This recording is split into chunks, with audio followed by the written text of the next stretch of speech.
সম্প্রতি তেহরান ও ওয়াশিংটনের মধ্যে স্বাক্ষরিত সমঝোতা স্মারকের আওতায় গঠিত ওয়ার্কিং গ্রুপগুলোর বৈঠক চলতি সপ্তাহে কাতারের রাজধানী দোহায় অনুষ্ঠিত হওয়ার খবরটি নাকচ করে দিয়েছে ইরান। দেশটির উপপররাষ্ট্রমন্ত্রী কাজেম গারিবাবাদি স্পষ্ট জানিয়েছেন, চলতি সপ্তাহে যুক্তরাষ্ট্রের সাথে এ ধরনের কোনো কারিগরি আলোচনা নির্ধারিত নেই।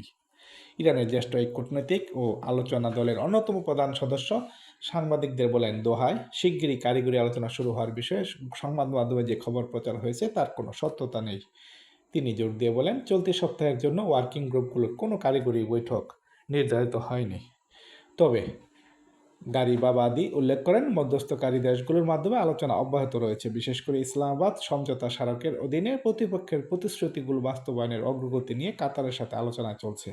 তিনি বলেন, প্রয়োজনীয় শর্ত পূরণ হলে এবং উভয় পক্ষ তারিখ ও বেন্যুর বিষয়ে একমত হওয়ার পরেই কেবল নির্ধারিত ওয়ার্কিং গ্রুপগুলোর প্রথম দরের কারিগরি আলোচনা অনুষ্ঠিত হবে।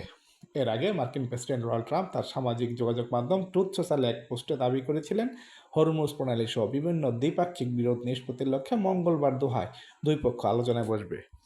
বেশ কয়েকটি মার্কিন সংবাদ মাধ্যম এই খবরটি প্রচার করে, যা এখনও ইরানি উপপররাষ্ট্রমন্ত্রীর বিবৃতিতে ভুল প্রমাণিত হলো। উল্লেখ্য, গত 17 জুলাই পাকিস্তানের মধ্যস্থতায় ইরান ও যুক্তরাষ্ট্রের মধ্যে একটি 14 দফার সমঝোতা স্মারক স্বাক্ষরিত হয় সুইজারল্যান্ডে।